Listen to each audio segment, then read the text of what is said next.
Mes grands-parents maternels, Boris et Tsila Jampolski, avaient 65 ans lorsqu'ils ont acheté sur plan un appartement de 2 pièces avec balcon au 8e étage d'une tour dans le 13e arrondissement de Paris.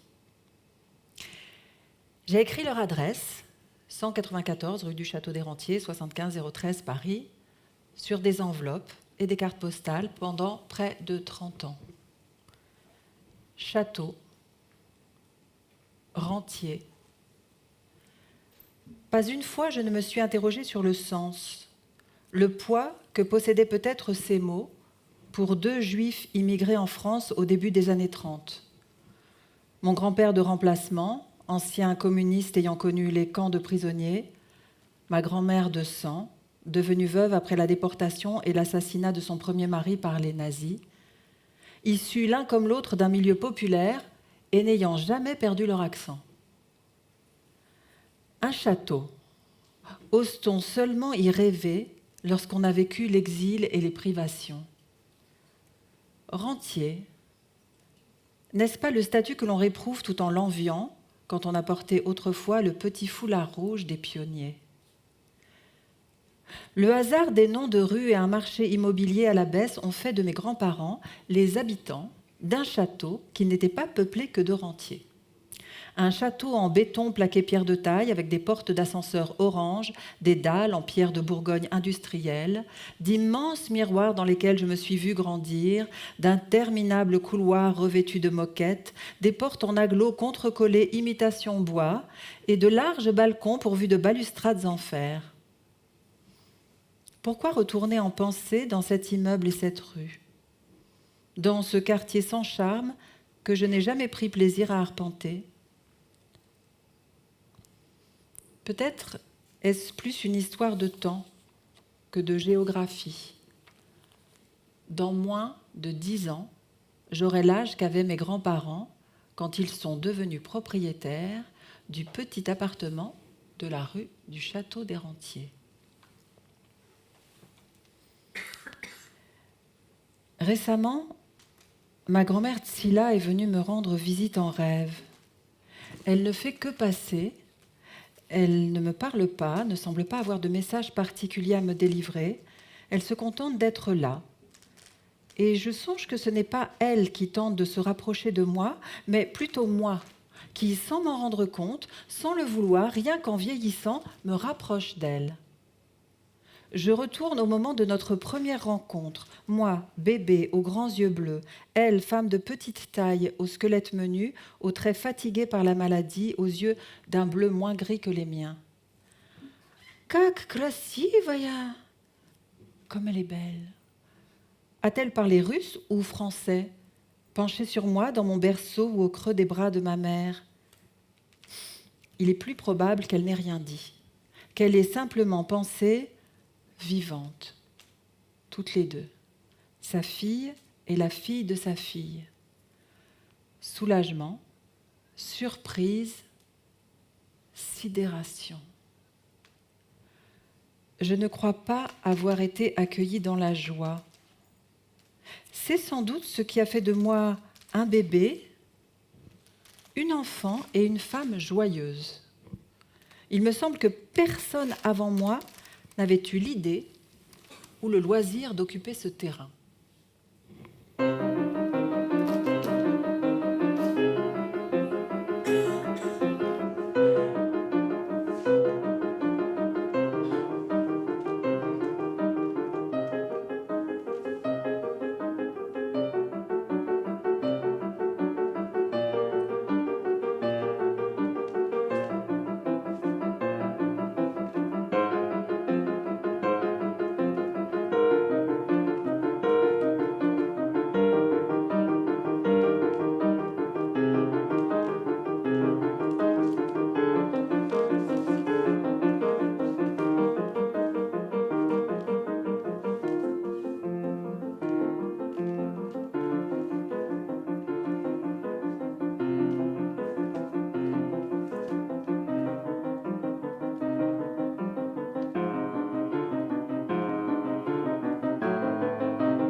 toutes les femmes au château des Rentiers, hormis ma grand-mère qui se teignait en blond vénitien, avaient les cheveux blancs, parfois nuancés de violet.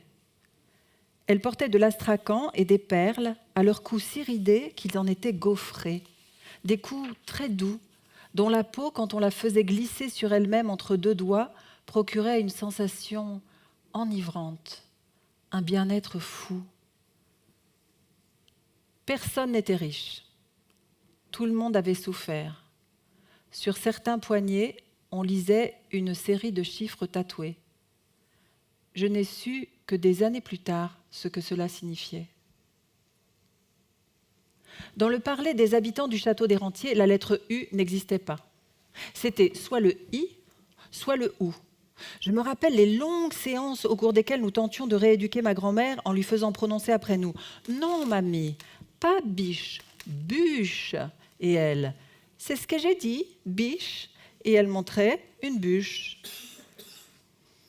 Je ne l'ai jamais vue en colère. Elle chantait Pietouchok et Kozlik, des comptines russes que nous adorions. Mes grands-parents étaient russophiles. Ils aimaient les poètes russes, la musique russe. Sur les photos d'avant-guerre, ils figurent en maillot de bain. Les filles ont les cheveux courts, elles tiennent les garçons par le bras, ils forment une bande. Je m'imagine qu'ils sont au bord de la mer Noire. Ils ont l'air très heureux. Ils n'ont aucune idée de ce qui les attend. Les bastonnades, les puces, le froid, les coups de fusil, le typhus, les chambres à gaz, la faim, le massacre, un nouveau massacre, un massacre de plus. Si j'avais été sérieuse, j'aurais posé des questions. Je me serais intéressée à ces gens, mais je pensais qu'ils seraient là pour toujours, comme mon enfance, qui durerait éternellement. Je ne conserve que ce qui m'importe, je ne garde que ce que j'étais réellement capable de comprendre sur le moment. Les Zumentaschen, oreilles d'aman, pâtisserie aux graines de pavot préparées à l'occasion de Purim, la fête d'Esther, le gâteau aux noix, le gâteau à l'ananas, la tarte au fromage blanc et aux herbes. Parfois, c'est toujours un hasard, ma pâte brisée a exactement le même goût que celle de ma grand-mère. « Salut Tsila !» dis-je dans ma tête. Ces autres préparations, je ne les maîtrise pas.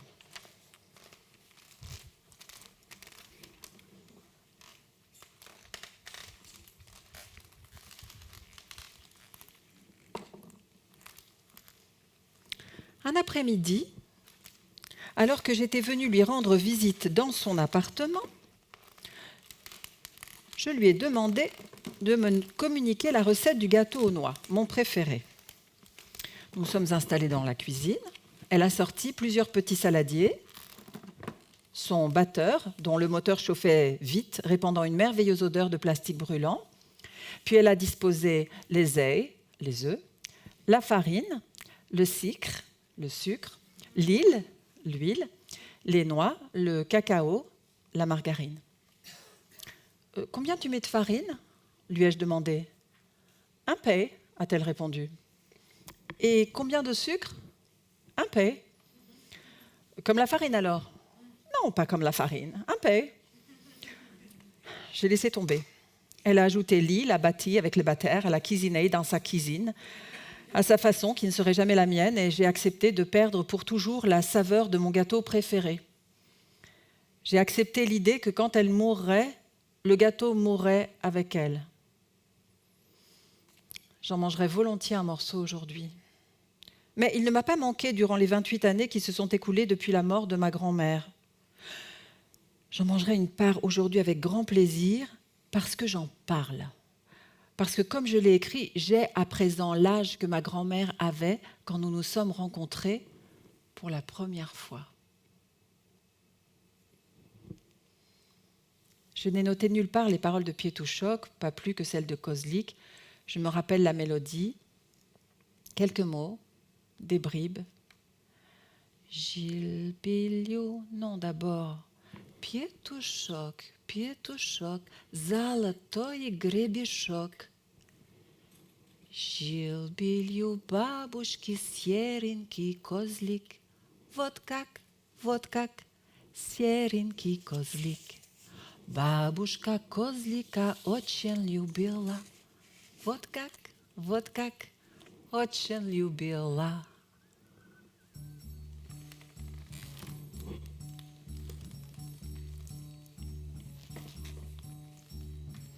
C'est une bonne affaire. Voilà ce que mes grands-parents ont dû dire à leurs amis dispersés dans Paris et sa périphérie. C'est pas cher, c'est moderne, c'est le moment ou jamais d'acheter. Ils ont répété ce que leur avait seriné le promoteur, ce qu'avait indiqué le banquier, et leurs amis les ont crus. Ils ont tous et toutes acheté un appartement sur plan dans une tour pas encore sortie de terre, au cœur du secteur le plus laid du 13e arrondissement de Paris, à mi-chemin entre l'immeuble où j'étais née et le lycée que j'allais fréquenter. De mon point de vue, ils étaient au centre du monde. Avait-il compris que la vieillesse est plus âpre quand elle est solitaire? Avait-il anticipé? Avait-il prévu qu'il serait beaucoup plus facile de se retrouver pour jouer aux cartes et échanger des recettes de cuisine quand on n'a qu'un couloir à traverser, 1 ou 2 étages à descendre, à monter grâce aux nombreux ascenseurs? Savait-il que pour nous, leurs petits-enfants, ce serait toujours gai et savoureux de pousser la porte qui restait entr'ouverte pour permettre les visites impromptues et de se retrouver non en compagnie d'aïeux tristes et ennuyeux, mais emportés par le vortex des langues mêlées, des disputes en yiddish ourlées de russe, des harangues autour de la pâte à choux, de n'être pas attendus et espérés tels des messies miniatures, seuls capables d'apporter la joie et l'espoir, mais d'arriver plutôt comme des cerises sur les gâteaux. Aller les voir n'était jamais un devoir. C'était marrant. Entre eux qui s'étaient connus jeunes, la jeunesse n'avait pas cessé de circuler et comme ils avaient, malgré tout, vieilli ensemble, ils ne s'étaient pas vus changer. Il y avait toujours la belle et la chieuse, la snob et la sauvage, le distrait et le donneur de leçons, le noble et le rustre. Leur lien demeurait passionné et électrique, ou apaisé et tendre, tel qu'il l'avait toujours été. J'observais avec curiosité la bordure rouge et affaissée de leurs paupières inférieures, les poils qui sortaient des oreilles, des narines, les dents trop alignés pour être vrais. J'entendais parfois les prothèses craquer, sans jamais éprouver de crainte, pas plus que de dégoût, parce que je les voyais aussi et surtout à travers les regards qu'ils échangeaient entre eux, et dans lesquels ils étaient éternellement jeunes, en maillot de bain, au bord de la mer Noire.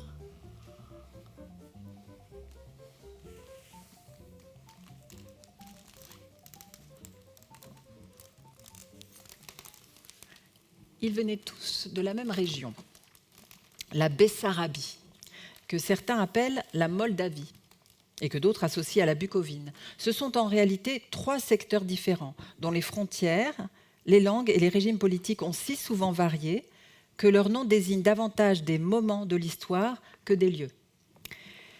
Je me rappelle 3 villes, Kishinev, Belzi, Tchernovitz.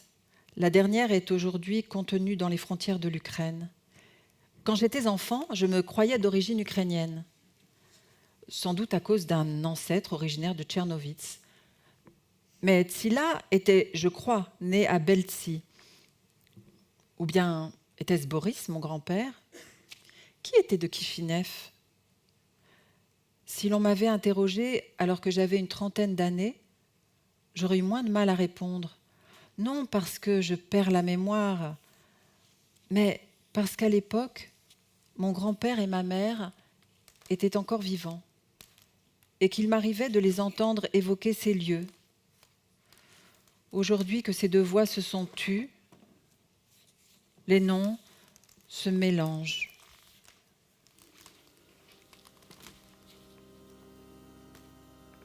Жулик будет воровать, а я буду продавать, мама. Я жулика люблю, а ты мама. Эй, да жулика будет воровать, ребята, и она будет продавать, мама. Я жулика люблю. Фраер топает за мной, а мне нравится блатной, мама. Я жулика люблю, жулик, эх, жулика будет воровать, а а я буду продаваться, мама. Я жулика люблю. Менты ходят, жулик спит, а мое сердце так болит, мама. Хоп, я жулика люблю. Эй, да, что ты, жулик, будешь воровать, а я буду продавать, мама. Я жулика люблю. Где блатные, там и я, все блатные вдоль моя, мама. Я жулика люблю. Хоп, эй, на жулика будет воровать, а я буду продавать, мама. Я жулика люблю. Жулик мой кандалак, а я фраеров щелкать, мама. Я жулика люблю. Жулик, эх, жулик да будет воровать, а я буду продавать. Мама, я жулика люблю. Фраер будет мой страдать, а я буду пропивать. Мама, я жулика люблю. Эх, жулик будет воровать, а я буду продавать. Мама, я жулика люблю.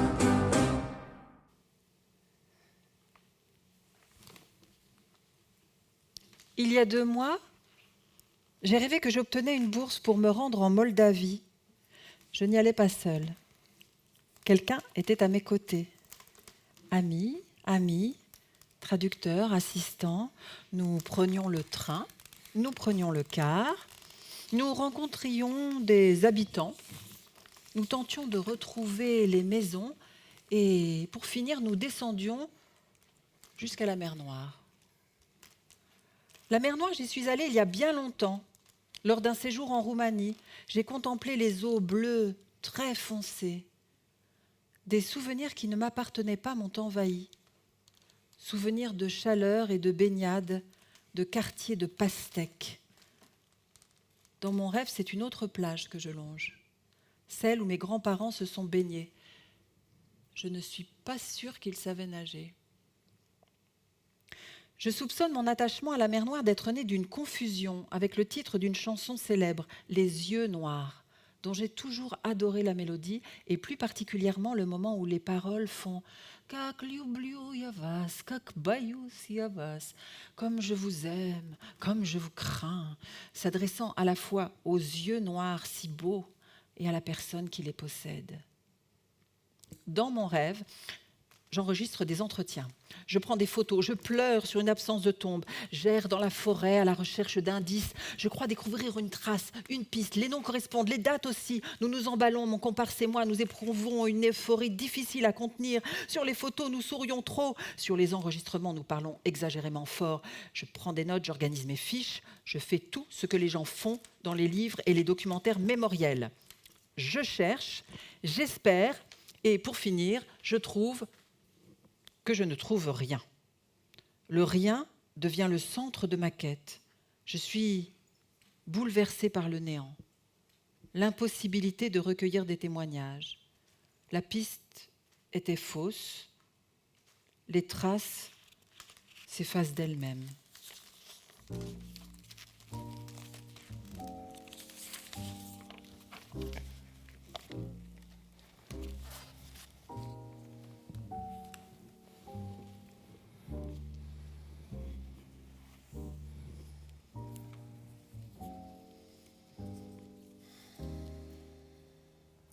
Ces temps-ci, je ne me contente pas de rêver, de passer une partie de mes nuits à inventer des méthodes de travail impossibles à appliquer.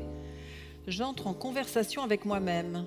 Je m'interroge, je me critique, je m'évalue. Ça n'intéresse personne. Quoi ? Ton livre, ton projet. Personne ne veut lire un livre sur les vieux. Personne n'a envie de penser à comment ce sera plus tard. Si plus tard, c'est quand on est presque mort. Ça me fait chaud au cœur. Quoi ? Ce que je te dis ? Non, ça me fait chaud au cœur quand je pense aux livres que je vais peut-être écrire à l'endroit que j'essaie d'inventer. C'est quoi ces mots ? Comment tu parles ? On dirait une illuminée. Mais toi, par exemple, tu te vois comment plus tard ? Tu te vois où plus tard ? Je n'ai pas envie d'y penser. J'ai pas le temps d'y penser. Ton truc, c'est une problématique de nantis. Ah, Ah bon? Je ne vois pas pourquoi, passons. Tu ne t'es jamais demandé pourquoi les radios, les chaînes de télé, les salles de spectacle, les festivals se plaignent souvent de n'attirer que des vieux. Ils veulent rajeunir leur public, c'est une obsession, faire venir les jeunes. Jamais dans l'autre sens, on n'entend pas des phrases comme « nous cherchons à vieillir notre public ». Les organisateurs de rave party, les producteurs de rap ne prononcent jamais cette phrase. On aimerait voir un peu plus de têtes blanches dans nos rangs. Pourquoi? C'est logique. Je ne vois pas de logique là-dedans. Si tu fais venir des jeunes, dans 10 ans, ils seront encore là. Si tu fais venir des vieux, 10 ans plus tard, ils seront morts. C'était quand la dernière fois que tu es allé à un concert de rap? Je n'écoute pas de rap. Bon, alors, de rock. Je vois pas le rapport. Les choses que l'on fait quand on a 14 ans, on ne les fait plus à 24. Les vieux, eux, sont fidèles. Ils continuent d'aller au cinéma, au concert, au théâtre.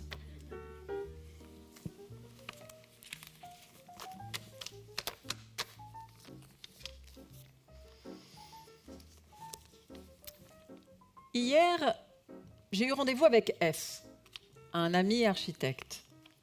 Nous nous voyons pour discuter de mon projet. Il est optimiste.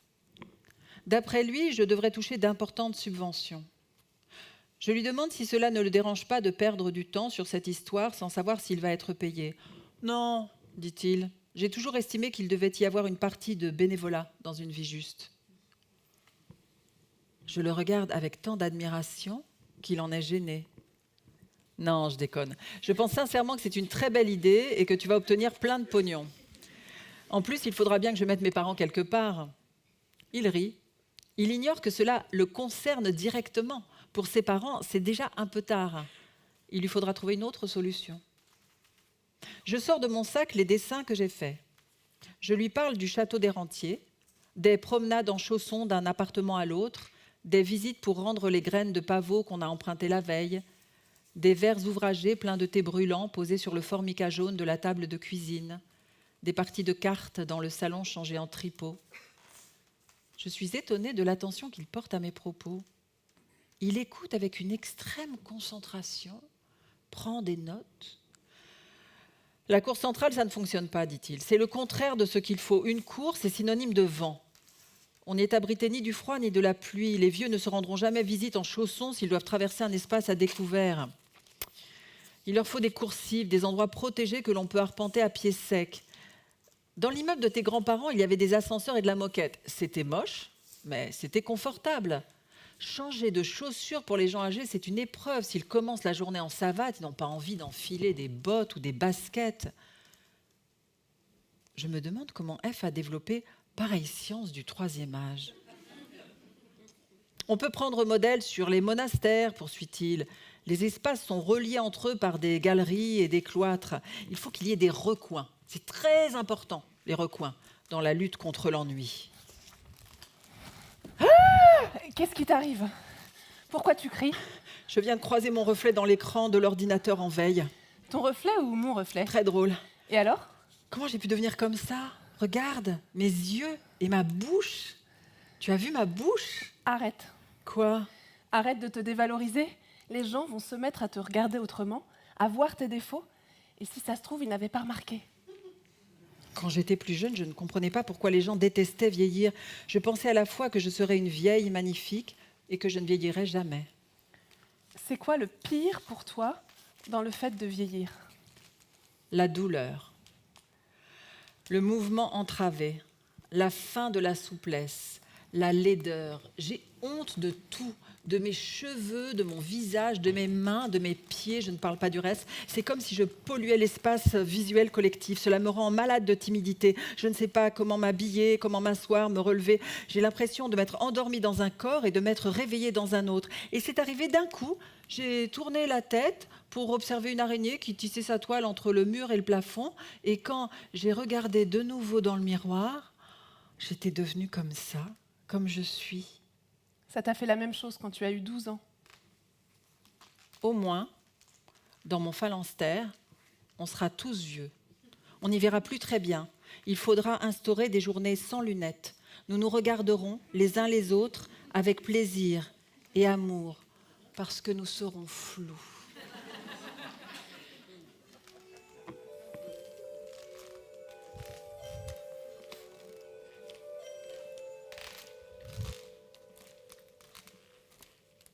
Жил-был у бабушки серенький козлик, вот как, серенький козлик.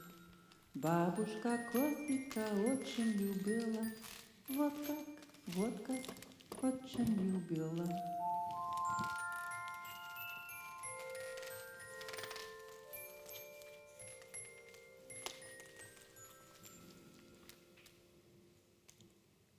Le 12 août 1996, alors qu'elle avait 59 ans, ma mère a enregistré un entretien pour la Fondation Spielberg. Un témoignage relatant ses années de guerre, sa vie d'enfant cachée. À l'époque, l'idée de regarder cette cassette m'emplissait d'effroi. Je venais d'avoir 30 ans et je redoutais de voir ma mère pleurer. Je craignais l'indécence. Celle qui parlait si peu allait être filmée seule face à la caméra. On lui donnait la parole, alors qu'elle ne la réclamait jamais, la prenait si rarement. Si je tente de me rappeler précisément ce qui m'effrayait, je retrouve quelque chose qui s'apparente au ridicule. Un ridicule lié à l'excès de douleur. Je n'éprouvais aucune curiosité pour ce document. Il me semblait que je ne survivrais que difficilement à son visionnage. C'était tabou. Je ne trouve que ce terme pour désigner la boule serrée d'angoisse, de curiosité, de puissance et d'ombre que générait la simple pensée de cette cassette. Ou était-ce un DVD ? Je n'ai jamais vu cet objet. Lorsque 16 ans plus tard, ma mère est morte, mon père nous a confié le fichier sur une clé USB. J'ai demandé à mon mari de la dissimuler quelque part dans son bureau. La répulsion que j'éprouvais était plus forte encore que par le passé. C'est parce que je craignais de commettre des erreurs dans mon récit que j'avais l'impression d'être trop approximatif concernant les dates, les lieux, les noms, que je me suis dit, à la fin d'une journée de travail face à mon ordinateur, cette machine qui me sert à écrire mais qui me relie aussi à une banque de savoir, qu'il serait fort simple de vérifier les jalons biographiques en consultant ma mère sous la forme qui est la sienne aujourd'hui, celle d'un fantôme domicilié chez Internet.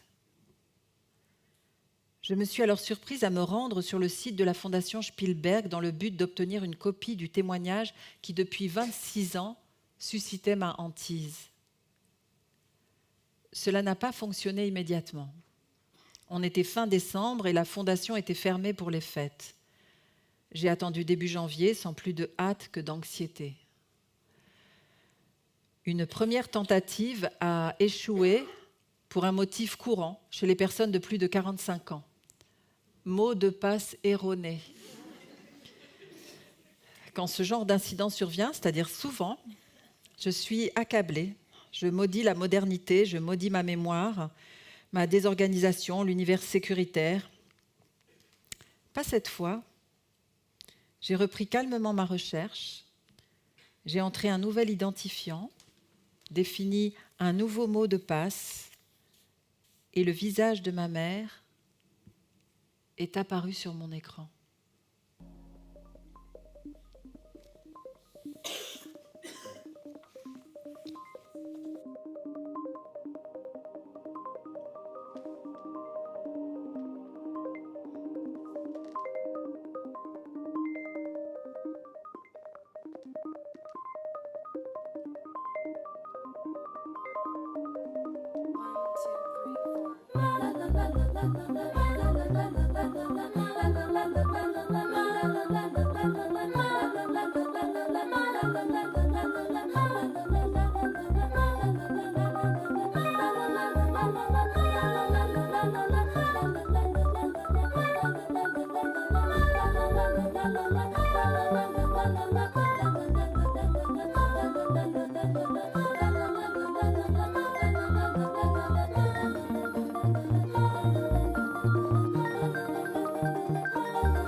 Dès les premières phrases de l'entretien, Jeanne Sudak Naouri répond à une des questions que je me posais sur les origines de ma famille. Parlant de son père, elle dit « Il venait de Kishinev en Bessarabie. Il est arrivé en France en 1931, à Paris. » Lorsque l'intervieweur lui demande ce que faisaient ses parents, ma mère répond avec sa voix de petite fille « Ma mère ne travaillait pas et mon père était ouvrier électricien. Je sais même exactement où. Rue Charles Fourier, dans le 13e, où j'habite actuellement. » Charles Fourier est l'inventeur du phalanstère. Phalanstère, c'est ainsi que j'ai qualifié l'immeuble de la rue du Château des Rentiers qu'avaient investi mes grands-parents et leurs amis. J'ignorais jusqu'à présent que le père de ma mère avait passé ses journées dans une rue qui portait le nom de l'illustre utopiste. J'y vois une radicelle, à l'endroit même où les racines furent sectionnées, car c'est en se rendant à son travail, rue Charles Fourier, que Chaim Sudak fut ramassé dans une rafle. Je n'en déduis rien. Cela n'allège pas le chagrin causé par sa disparition. Si cela n'explique ni ne console, pourquoi le noter? Peut-être simplement parce que c'est drôle. Parce qu'un nom venu d'un autre siècle crée une illusion de continuité, ne serait-ce qu'esthétique. Une maille insiste pour se retricoter alors qu'un démon a englouti la pelote de laine. J'ai grandi en pensant que ma mère continuait d'attendre son père. Je l'attendais alors que personne ne l'attendait plus, confie-t-elle dans l'entretien, et je me suis mise naturellement à l'attendre avec elle, sans qu'une parole fût prononcée à ce sujet. Je ne pensais pas vraiment qu'il allait ressurgir 30 ou 40 ans après avoir été emmené. C'était une rêverie beaucoup plus vague que cela. Une patience face au quotidien, un attrait pour l'irrésolu, qui, aujourd'hui encore, me fait préférer les questions aux réponses. À la 6e minute passée de 27 secondes, ma mère précise que la ferme où sa mère, son frère et elle avaient été accueillis pendant la guerre se trouvait dans la Sarthe. Je repasse plusieurs fois ce moment. J'écoute ma mère dire « Dans la Sarthe. » Lorsqu'à 23 ans, j'ai épousé un tout jeune homme qui s'appelait De Sarthe, rencontré 8 ans plus tôt, et que j'ai insisté pour prendre son nom, je n'avais aucune idée de la coïncidence. Je ne me rends pas dans la Sarthe, en quête des descendants des fermiers qui ont sauvé ma mère. Je ne cherche pas à voir la pièce où elle trouva refuge avec ma grand-mère et mon oncle. Je ne vais pas interroger les voisins pour savoir s'ils étaient au courant que l'on cachait des juifs dans leur coin. Je passe par les mots. Je m'appelle De Sarthe.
Ça vous ennuie si je fume ?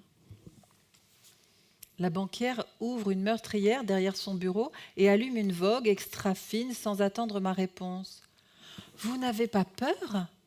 dis-je, inquiète à l'idée que notre rendez-vous risque d'être abrégé et mon interlocutrice renvoyée pour manquement au règlement intérieur de l'établissement qu'il emploie. « Le détecteur ne fonctionne pas, soupire-t-elle en soufflant un long trait de fumée dans la direction du boîtier fixé au plafond. « Peur de quoi ?» reprend-elle. « Du cancer ? J'en ai déjà eu 2. » Peur qu'on vous voie, qu'on vous sanctionne. Tout le monde a son petit secret ici. Mon petit secret à moi n'est pas le pire, je vous promets. « Salut Gilou !» dit-elle à un collègue qui passe à cet instant dans le couloir. Gilou lui adresse un signe de la main et je me demande ce qu'il cache. Un python dans le tiroir de son bureau, une collection de chewing-gum déjà mâchés. Peut-être suce-t-il son pouce en éditant les offres de prêt. Du coup, enchaîne-t-elle sans que je saisisse la causalité qui relie cette phrase à la précédente, vous voulez investir dans un EHPAD ? C'est pas vraiment un investissement. Mais si, faites-moi confiance, dit-elle en tapotant sur son ordinateur. Votre demande passera mieux si c'est un investissement. Ce que je voudrais, c'est un prêt. Ce n'est pas ce que vous écriviez dans le mail. Je ne me rappelle plus ce que j'ai écrit dans le mail. Dès que je m'adresse à une instance officielle, je perds tout sens commun et mon français avec. J'ai besoin d'un prêt pour un projet d'hospice. Je comprends que le mot EHPAD vous dérange. Les EHPAD ont très mauvaise presse, depuis la crise Covid en particulier. Mais il faut bien les caser quelque part, nos vieux. Ce que je voudrais, c'est créer autre chose, un genre de maison communautaire. Je vous écoute, dit la banquière en allumant une nouvelle cigarette. En fait, quand on était jeune, avec une bande d'amis, on se disait qu'on aimerait bien être ensemble quand on serait vieux. Et je pense que ce serait pas mal, vu qu'on approche tous plus ou moins les 60 ans, de concevoir dès maintenant un lieu qui nous plairait, un lieu sur mesure, où on pourrait habiter tous ensemble, sans que nos enfants aient à s'en occuper. Ce que vous voulez, finalement, c'est un prêt pour vous payer une grande maison de vacances avec vos amis. Ils vont participer à quelle hauteur, à votre avis, vos amis ? Si vous voulez, on peut faire une simulation. Vous avez combien d'amis ? Faut pas traîner non plus, parce qu'avec l'âge, vous n'allez plus pouvoir être éligible. L'assurance ne vous couvrira pas. Mais avec une SCI, ça peut marcher. Vous avez combien d'amis ? Ils s'entendent bien ? Plus la banquière répète ces questions, plus mes amis s'éparpillent. Parmi eux, il y en a certains que je n'ai pas vus depuis 4 ans. Est-ce qu'ils me considèrent encore comme leur ami ? Je n'ose pas dire à la banquière que je n'en ai pas encore parlé à grand monde, pas même à mon mari, dont je ne suis pas certaine qu'il partage mes rêves de phalanstère.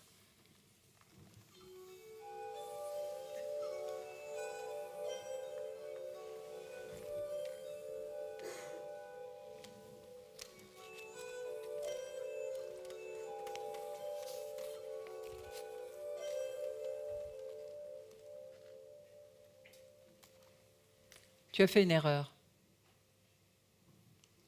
J'entends une voix prononcer cette phrase, mais j'ignore à qui elle appartient. Assise dans mon bureau, je tends l'oreille.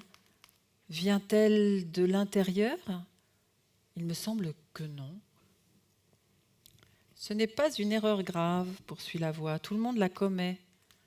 En Occident, quand on parle d'avenir, on fait un geste vers l'avant, un genre de moulinet avec la main, censé évoquer la succession des jours et des années.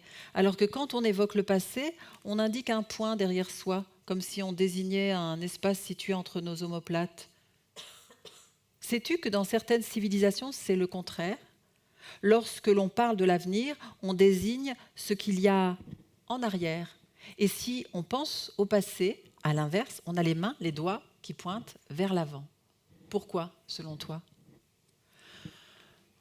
Parce que l'avenir est inconnaissable. On ne voit rien de l'avenir, de la même manière que l'on ne distingue pas ce qu'il y a dans notre dos, alors que le passé s'ouvre devant nous, disponible, prêt à se laisser examiner. Si tu le sais, pourquoi regardes-tu vers l'avenir ? Parce que le passé est impénétrable pour moi. L'avenir, je peux au moins l'inventer. Mon imagination me confère un don de seconde vue. Regarde vers le passé. Pourquoi crois-tu que Tsila est venue te visiter ? Pourquoi ta mère a-t-elle de nouveau fait entendre sa voix conservée dans l'archive, cette voix que tu n'avais pas entendue depuis plus de 10 ans ?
Voici que Tsila m'apparaît. Ma grand-mère, morte depuis 28 ans, est assise sur une chaise paillée qui jouxte mon fauteuil. Elle mesurait moins d'1,50 m, j'approche le 1,80 m. Entre nous deux, ma mère, qui mesurait 1,68 m. Je souris, en songeant que nous sommes comme des poupées russes à l'envers. Celle qui a porté est plus petite que celle qui a été portée. Cette vision est d'une certaine façon fidèle à la réalité. Dans le monde tel qu'il est aujourd'hui, je renferme en moi, dans ma mémoire, ma mère telle qu'elle fut. Elle qui, dans sa mémoire, renfermait ma grand-mère telle qu'elle avait été, et ainsi de suite. Tsila n'est pas bavarde aujourd'hui. Son visage est impassible. Immobile, elle attend que je la questionne. La première phrase à laquelle je songe ne fonctionne pas, mais je n'en trouve pas d'autre. Tu as souffert ? Le côté sérieux, anonyme et au bout du compte banal du « elle a beaucoup souffert » ne convient pas. Mes grands-parents, comme de nombreux juifs d'Europe centrale arrivés à Paris dans les années 30, avaient adopté plus volontiers l'argot de la capitale que le français standard. Ainsi, la réponse à la question que je ne prononce pas serait plutôt quelque chose comme « c'était pas rigolo ». Pas rigolo de perdre son mari, pas rigolo d'attraper la rubéole alors qu'on est enceinte de son 2e enfant, pas rigolo de vivre caché dans une ferme, pas rigolo de tomber gravement malade et de devoir subir une ablation de l'utérus. Il paraît que quand tu étais jeune, lui dis-je sans l'avoir prémédité, tu fumais 2 paquets de cigarettes par jour. Tsila ne dit rien, son visage ne parvient pas à s'animer. Je n'arrive pas à imaginer que tu fumais, je ne t'ai jamais vu une cigarette à la bouche. C'est comme si j'apprenais que tu avais fait carrière dans le catch. Pour moi, tu as toujours senti la cuisine, le chaud et le sucré.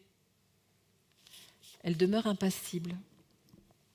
Tu te rappelles le jour où, alors que j'étais enfant, je t'ai expliqué qu'on ne mettait pas une robe par-dessus un pantalon ? Aujourd'hui, je m'habille comme ça. Je porte une robe ou une jupe par-dessus un pantalon. C'est drôle, tu ne trouves pas? Toujours rien. Ma petite grand-mère aux cheveux blonds vénitiens coupés en courtes mèches ondulées garde la bouche fermée, menton légèrement en avant. Mon deuxième fils, celui qui avait 3 mois quand tu es morte, a appris le russe au collège. C'est étonnant, tu ne trouves pas? Enfin, disons que c'est intéressant. Tu sais que j'ai 4 enfants maintenant? Tu vas bientôt être grand-mère? Me demande-t-elle enfin. Je ne sais pas, peut-être. On dirait que j'ai réussi à la réveiller. C'est si fragile, je me demande comment poursuivre, comment maintenir son attention. Je brûle de lui demander si elle sait que sa fille est morte. Mais c'est affreux, il ne faut surtout pas que je lui en parle. C'est bien d'être grand-mère? Elle sourit. Elle ne répond pas, mais elle sourit. Elle hésite un moment, elle inspire profondément. Je sens qu'elle hésite, puis elle dit « Je ne pensais pas que je tiendrais. Je n'étais pas en forme quand tu étais bébé. Après, ça allait mieux. Il faut être en forme. Ta maman, quand elle a été grand-mère, elle était en forme. » Elle se met à rire, doucement, puis l'hilarité la gagne. Je n'ai jamais vu ma grand-mère avoir un fou rire. C'est déroutant. « Il faut être en forme pour vivre », finit-elle par déclarer entre 2 spasmes. Voilà qu'elle s'est dissoute. La chaise paillée est vide. Dans mon bureau, il n'y a que moi et l'énigme que le message de Tsila a fait éclore. Et soudain, la voix s'élève de nouveau. Celle qui m'a signalé que j'avais commis une erreur en regardant vers l'avenir. « C'est bien, dit-elle, tu y es presque. Tu as ouvert la boîte. Tu as regardé à l'intérieur. Tu as fait revenir le passé et se dresser les morts. Et alors? Alors tu as compris? Non, je n'ai rien compris. Tu l'as fait sans comprendre, comme on fait tout dans la vie. La cuisine sans connaître la chimie, les enfants sans rien savoir de la génétique. Cela revient au même. Tu as armé ton fusil, celui qui te sert chaque fois que tu écris, celui au canon tordu qui ne tire jamais dans la direction que tu vises, mais dans le coin que tu ne savais pas vouloir atteindre. J'aurais inventé tout ça pour rien. Tu l'as inventé pour pouvoir regarder la cassette maudite changée en clé USB, elle-même transformée en lien Internet. Et je n'ai rien construit. Tu as construit le château des rentiers. Tu as inventé un moment-lieu où il est possible de vivre en espérant, où les souvenirs cessent d'être un poids, où les souvenirs deviennent... La voix se tait soudain et me laisse seule. De l'autre côté de la fenêtre, le vent souffle et promène les branches les plus hautes des arbres dénudés.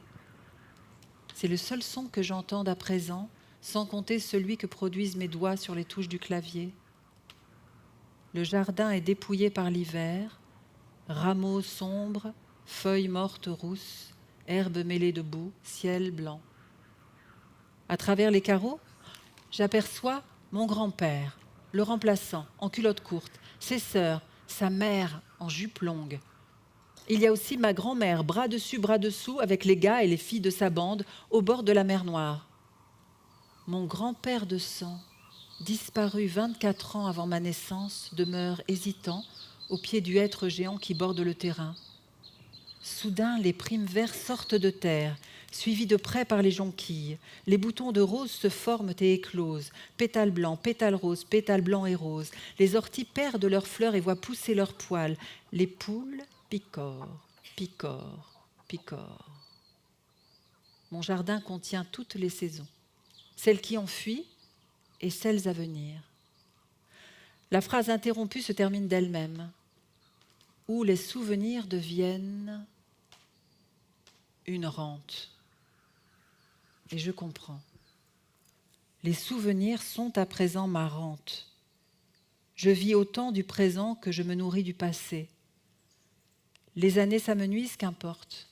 Plus le temps qui me reste à vivre diminue, plus ce que j'ai vécu enfle et prospère. Je renverse l'iceberg, cela crée d'énormes vagues, génère des tempêtes et d'incontrôlables courants.